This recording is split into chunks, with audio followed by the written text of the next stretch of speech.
Bonjour à tous, on se retrouve ce jeudi sur l'hippodrome de Cagnes-sur-Mer pour une nouvelle mission Quintet Flash. Et c'est un Quintet Plus qui va se disputer dans le prix Henri Rossi. C'est un handicap réservé aux chevaux âgés de 4 ans et plus. Ils vont évoluer sur la distance de 1600 mètres et cette fois c'est la PSF, la surface.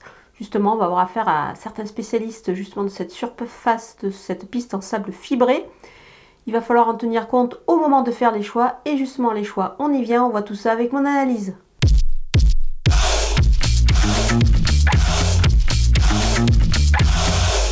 On attaque avec mes bases et le numéro 1, Dartunji. Le cheval vient de réaliser une très belle performance sur ce parcours précis dans une course à conditions de qualité puisque c'est tout simplement une préparatoire au prix saunois Unisted sur le sable.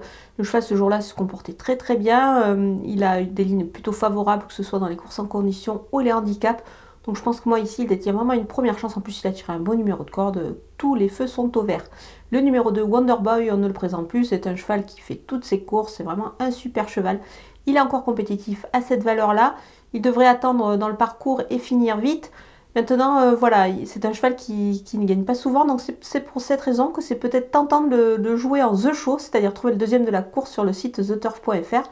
Pour cela il vous suffit d'ouvrir un compte et d'utiliser le code promo FlashTurf qui défile en bas de votre écran pour bénéficier des 250 € de bienvenue. Le numéro 6, Étatique, c'est un cheval qui fait preuve vraiment d'une belle régularité dans cette catégorie-là.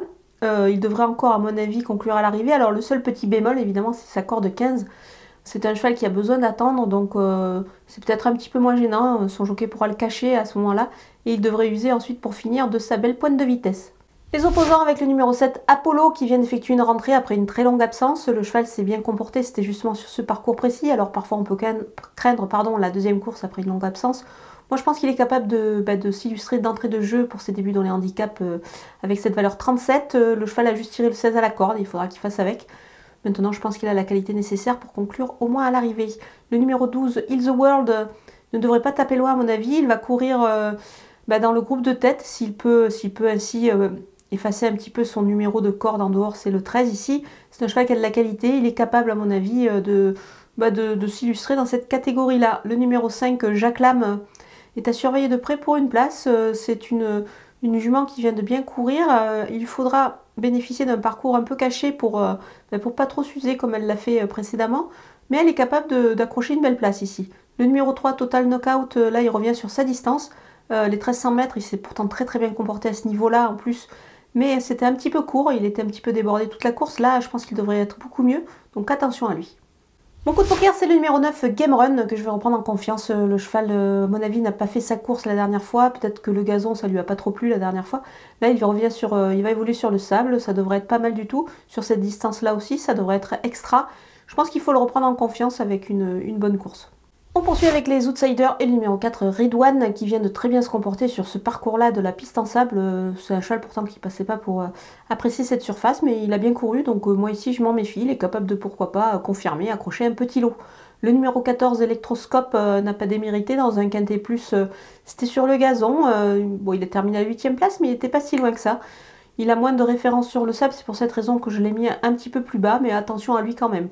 Le numéro 10, Etesbury Lane, n'a peut-être pas une grosse marge dans cette catégorie-là, mais attention, dans un second choix, ça peut être intéressant, dans une combinaison élargie. Le numéro 11, Hello Charlie, il est en forme, il ne faut pas le négliger ici, à voir plutôt pareil, en fin de jeu. Le 13, Saphira Dream, c'est également le cas. Elle a pour elle son bon numéro de corde, c'est-à-dire le 2, donc c'est pas mal du tout, on ne va pas la négliger, même si à ce poids-là, elle n'a pas une énorme marge non plus. On termine avec les délaissés et le numéro 8, Mulheimer Perle, qui n'a pas trop mal couru la dernière fois, mais bon, c'était dans un réclamé. Je pense que là, elle affronte un lot un petit peu relevé pour elle, c'est pour ça que je vais m'en passer. Le numéro 16, Tutsenkius, il a de l'expérience sur le sable, mais c'est quand même sur le gazon qu'elle a réalisé ses meilleures performances. Moi, je pense qu'elle aurait été quand même beaucoup mieux en deuxième épreuve. D'ailleurs, je pense que son entourage s'attendait à la voir courir en deuxième épreuve. Donc voilà, je vais l'écarter ici. Le numéro 8, Mad Whip, c'est pour moi un cheval quand même plus de gazon et de terrain lourd. Donc cet essai sur le sable peut peut-être s'avérer concluant, mais bon, j'y crois pas trop moi avant le coup. Voilà, on a passé en revue tous les partants de ce beau Quintet Plus de Cagnes qui s'annonce plutôt séduisant. Je vais vous laisser avec ma sélection et mes conseils de jeu.